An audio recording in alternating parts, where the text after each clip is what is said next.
किसी राज्य में उदयभान सिंह नाम का एक राजा रहता था। उसके दो बेटे थे। राजा बहुत न्यायप्रिय और परोपकारी था। उसे अपने राज्य की जनता से बहुत अधिक लगाव था। समय बीतता गया, राजा धीरे धीरे बूढ़ा होता जा रहा था। अब उसे अपने दोनों बेटों में से किसी एक को राज्य का उत्तराधिकारी चुनना था, जो कि उसके लिए बहुत मुश्किलों भरा काम लग रहा था। राजा अपने दरबार के मंत्रियों से सलाह लेता है। सभी मंत्रियों ने राजा को अपने अपने सुझाव दिए, लेकिन राजा किसी के सुझाव से सहमत नहीं हुआ। उन्हीं मंत्रियों में से एक मंत्री ने कहा, महाराज, अपने राज्य में एक महात्मा रहते हैं। उनके पास जो भी जाता है उसे समस्या का समाधान जरूर मिलता है। इसलिए हे राजन, आपको एक बार उन महात्मा से जरूर मिलना चाहिए। हमें विश्वास है कि महात्मा जी आपको कोई न कोई रास्ता जरूर बताएंगे। राजा अपने घोड़े पर सवार होकर महात्मा से मिलने पहुंचता है। वह आश्रम पहुंचकर अपनी पूरी बात महात्मा को बताते हैं। महात्मा जी राजा से दोनों राजकुमारों को अपने आश्रम में कुछ दिन के लिए छोड़ने को कहते हैं। राजा अपने दोनों बेटों को महात्मा के आश्रम में भिजवा देते हैं। आश्रम में दोनों राजकुमारों को अपना अपना विश्राम कक्ष दिखाया जाता है। कुछ समय बाद महात्मा दोनों राजकुमारों से बारी बारी उनके विश्राम कक्ष में मिलते हैं और उन्हें वहां रहने के नियमों के बारे में बताते हैं।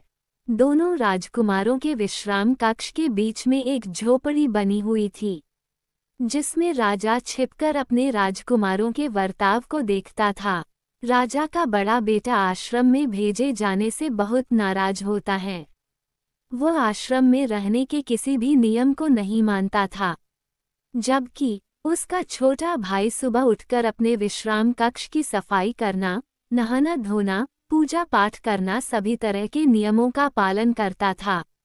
एक बार महात्मा जी दोनों भाइयों को किसी वन में घूमने के लिए भेजते हैं। दोनों कुछ दूर चलते हैं तो उन्हें एक लहूलुहान चिड़िया गिरी हुई दिखाई देती है। उसे देख छोटा भाई जल्द उसे उठाकर पानी पिलाता है।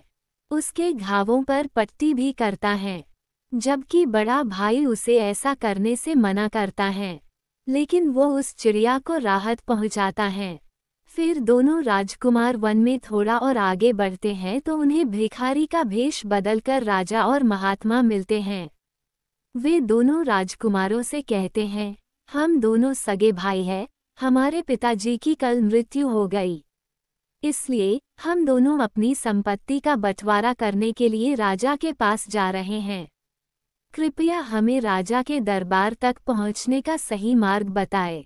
राजा का बड़ा बेटा उन दोनों भिखारियों से कहता है, तुम लोग उस राजा के पास जा रहे हो जो अभी तक अपने राज्य का उत्तराधिकारी नहीं चुन सका, उससे तुम न्याय की कामना करते हो।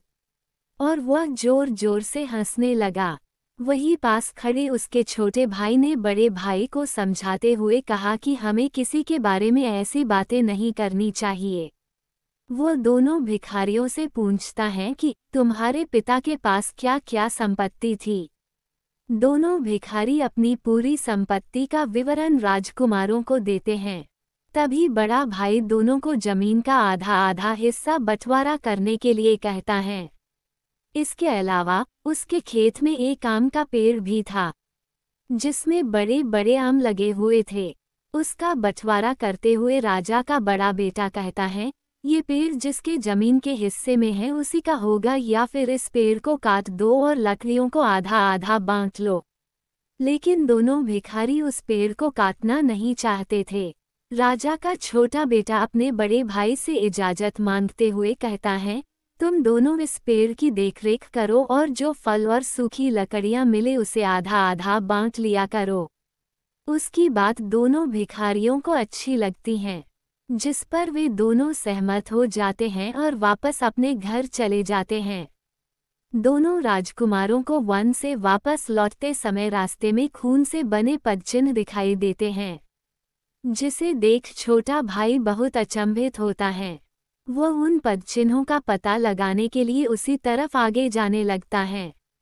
उसे उस तरफ आगे जाते देख बड़ा भाई उसे वहां जाने से मना करते हुए कहता है, वहां मत जाओ। हो सकता है कोई जंगली लुटेरे होंगे, वहां जाने से तुम फंस सकते हो। छोटा भाई उससे कहता है, भैया, हम क्षत्रिय हैं, हम किसी से नहीं डरते, हमारे पूर्वज जंगल में ही शिकार किया करते थे। ये कहते हुए वह आगे चला जाता है। बड़ा भाई उसे उसी वन में अकेला छोड़ आश्रम वापस आ जाता है। वन में उसका छोटा भाई देखता है कि उसके पिता कुछ डाकुओं से अकेले लड़ रहे होते हैं और वह बुरी तरह से घायल हो चुके होते हैं। वह तुरंत अपनी तलवार निकालकर डाकुओं को परास्त कर देता है और अपने पिता को लेकर आश्रम पहुंचकर महात्मा से सारी घटना के बारे में बताता है। महात्मा राजा और उनके दोनों राजकुमारों को लेकर राजमहल चले गए। महल के पास पहुंचकर दोनों राजकुमार बहुत आश्चर्यचकित हुए, क्योंकि पूरे राज्य में ये खबर फैली हुई होती है कि आज उनके राज्य में एक नया उत्तराधिकारी बनने जा रहा है। दरबार लगा होता है। राजा महात्मा जी को कुछ कहने के लिए आदेश देते हैं। महात्मा जी राजा और दोनों राजकुमारों के समक्ष आश्रम में नियमों के बारे में बताते हुए कहते हैं कि जो व्यक्ति खुद नियम न माने तो उसके बनाए नियमों का राज्य के लोग कैसे पालन कर सकते हैं। चिड़िया का उदाहरण देते हुए महात्मा जी ने कहा, जो इंसान जीवों पर दया नहीं करना जानता वह राज्य की जनता के ऊपर दया कैसे दिखा सकता है। भिखारी का उदाहरण देते हुए महात्मा जी कहते हैं, जिसे सही और गलत का न्याय करना नहीं आता, वह अपने राज्य की जनता का न्याय कैसे कर सकता है। अंत में महात्मा जी ने खून के पदचिन्हों का उदाहरण देते हुए कहा, जो काया की तरह रणक्षेत्र छोड़कर भाग जाए वह राजा नहीं हो सकता।